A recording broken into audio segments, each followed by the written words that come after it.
Greetings, travelers, and welcome back to Tales from the Enchanted Forest, where we cover myths, legends, folklore from all around the world.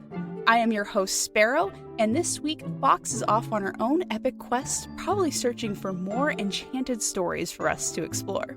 But worry not, this week I do have another exciting tale to tell. But before we dive into it, I want to talk a little bit about what I've been obsessed with this week, because this actually leads into why I've picked this story. So recently I got sick, as one does, as we seem to do a lot here. But I found this wonderful show that I got to binge called Leverage. And the premise of the show Leverage is that it's a found family sort of vibe of a bunch of thieves who have come together with kind of mixed, dubious backgrounds, and they work together to steal from the rich and give to the poor. It's essentially like a Robin Hood, modern day Robin Hood type deal. But it's just a really fun vibe. So every week it's like essentially a heist of the week where they come up with some elaborate way to kind of grift and con billionaires or like truly evil people out of their money or their ability to influence others. So it's just a really fun show that I found. And I completely binged that while I was sick. But then kind of after I was getting better, I was wanting to play a video game, and I cracked out God of War Ragnarok, which was a game that came out a year or two ago, one I've been meaning to play. And this one, if you're not familiar with the God of War series, it started with a focus on Greek mythology, but in the recent games, they have turned to Norse mythology. And as the name implies, Ragnarok, you're dealing with the mythos surrounding Ragnarok itself. So that has been a blast. I'm not too far into it, but I had these two things on my mind. This show on my mind where they focused on thievery and stealing or conning people out of stuff. And then I was starting to play a very different game, a very violent game of God of War, where we're focused on the gods and what does that mean and fighting gods, and specifically Norse mythology. So with these two things in my mind, I was like, well, what story could I cover where I could, kind of scratch that itch of those two things? And I have found a wonderful little tale that actually gets the best of both worlds. Specifically, I found a story kind of about theft, but like what happens when you steal from Thor Odinson. So this story, the Lay of Thrym, comes to us from the Poetic Edda, written in the second half of the 13th century. This manuscript is a collection of Old Norse poems and stories. Its authorship is unknown, but is believed to have been compiled by a variety of minstrels and poets. Regardless, it is a significant piece of writing when looking at Old Norse myths. And something else to kind of note as we go into the story, this does revolve around an iconic character of Thor. And I know in pop culture nowadays, we often think of Marvel Thor. Heck, it's the first thing I think of, Chris Hemsworth's portrayal. Or if you think of the comic books, that's a very different take on a character. But Thor was not quite like that in the original mythos, nor was Mjolnir really reflected. Thor was a bit more, a bit of a jerk, honestly. Often I find in adaptations of these old myths is that we often highlight the more exaggerated versions. So Thor was considered one of the good gods. So in like modern retellings like of Marvel, he is good. He is fully good, and that's it. We can kind of glaze over some of the more questionable stuff of him, and we see that with other gods in their modern retellings as well. So we're going to notice some of that in this story. But regardless, it's just a fun tale. Thor is still Thor. He's still the god of thunder. And yeah. So with all of that said, let's go steal a story. One day, Thor abruptly woke up to find that Mjolnir was missing. Now, as kind of was alluding to before, unlike Marvel's version, Mjolnir is a bit different in the myths. As far as I can tell, Mjolnir is not restricted by any chosen oneness or like any ambiguous morals or worthiness ideas.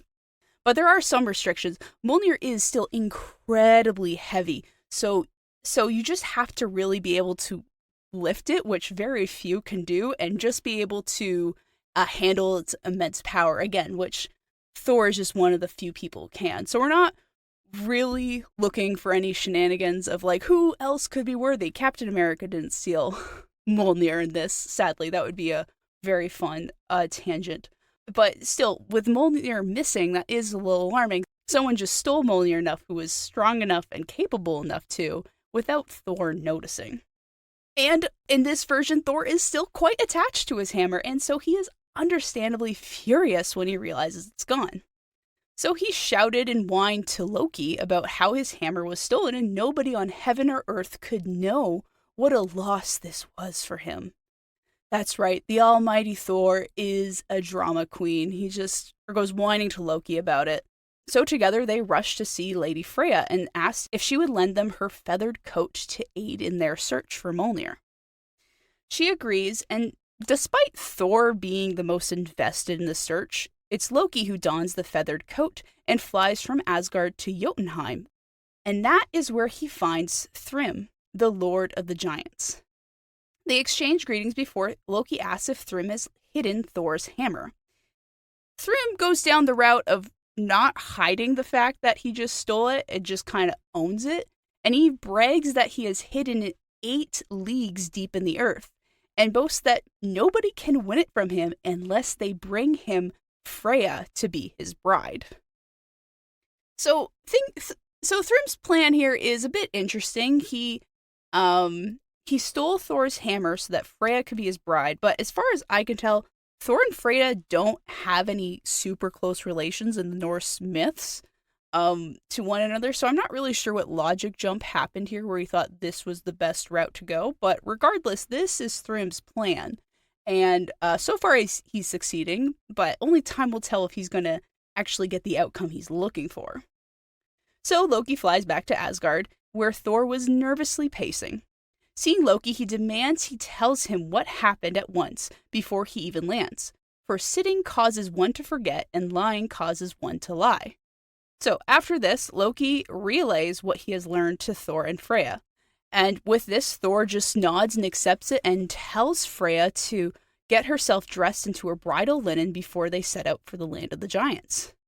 Now, unsurprisingly, Freya was not on board with this, and she flies into a rage, and the whole realm shook with her anger. Even her necklace of bristlings broke as she loudly objected to this turn of events. So all the gods and goddesses gathered together, likely in response to Freya's anger, to discuss how they could recover Thor's hammer. Amazingly, the plan they finally settle on comes from Heimdall. He suggests that Thor dresses as Freya in her bridal linen. He could wear her necklace, tie housewife keys around his waist, and wear women's clothes with a hood upon his head. The Thunderer, of course, strongly objected to this plan, but he was overruled. Loki tells him it's for the greater good, but I think they all just thought this would be a really funny way to go about solving their issues. And with the god of thunder being overruled, they dressed Thor in the bridal linen and tied the necklace of bristlings around his neck and the housewife keys on his waist. They pinned bridal jewels upon his breast and dressed him in women's clothes with a dainty little hood on his head. And with Loki playing the role of the maidservant, they both traveled with the aid of Thor's goats to Jotunheim. Now, Thrym was overjoyed to have Freya as his wife, and arranged for a feast that evening to celebrate. During the festivities, Thor ate an ox and 8 whole salmons and drank 3 measures of mead in addition to all the dainties that were served to the women. Thrym remarked on Freya's hearty appetite, and Loki, as the maidservant, told him that she was so excited to come that she hadn't eaten for 8 nights. Accepting this, Thrym went to kiss his bride's face beneath the veil, but jumped back the whole length of the hall. He asked why her eyes were so fearful and full of fire. I guess he didn't have time to notice the bushy beard she was also rocking. But once again, Loki swoops in and explains that she was just so excited that she hasn't slept in 8 days. I'm not sure if my eyes would be full of fire after 8 days. They would probably just be like looking of death and tiredness, but, to each their own. Once again, Thrym accepts this answer and then orders that Mjolnir be brought to bless the bride. While this was being retrieved, a sister of one of the giants had the gall to ask for a gift from the bride. She told the bride that if she wanted her love and friendship, Freya should give her the gold rings on her fingers. Before Thor could ultimately snap at this request, Mjolnir was brought forth, and with a great laugh, he took the hammer, slew Thrym, and then crushed all his kin. Finally, he slew the sister giantess who had the gall to ask for a gift, and instead gave her a crack and a mark of Mjolnir instead of coins and rings. And that is how Thor won his hammer back. So, we started with a bit of a heist. Thrym took Mjolnir from Thor, and then we had a con later with Thor and Loki dressing up as Freya and a maidservant to ultimately get the hammer back. And we got to see some cool Norse mythology, which we have not covered a ton of, and I hope to get to some more in the future. But alas, there are just so many fun stories out there that we want to cover in so little time. And speaking of so little time, that is all the time we have for this week. Thank you guys so much for joining us on this mini solo episode. As always, if you want to see the show's summary, notes, or updates, check out our website or our social media accounts. We are on X as From Enchanted and on Instagram, YouTube, TikTok, Bluesky, and Mastodon under our podcast name. If you are old school like me, you can email us at talesfromtheenchantedforest@gmail.com. We'd love to hear your questions, comments, and suggestions, so if you have anything to share, please don't hesitate. And don't forget to rate us wherever you listen to your podcasts. And remember, there's always a place for you in the Enchanted Forest.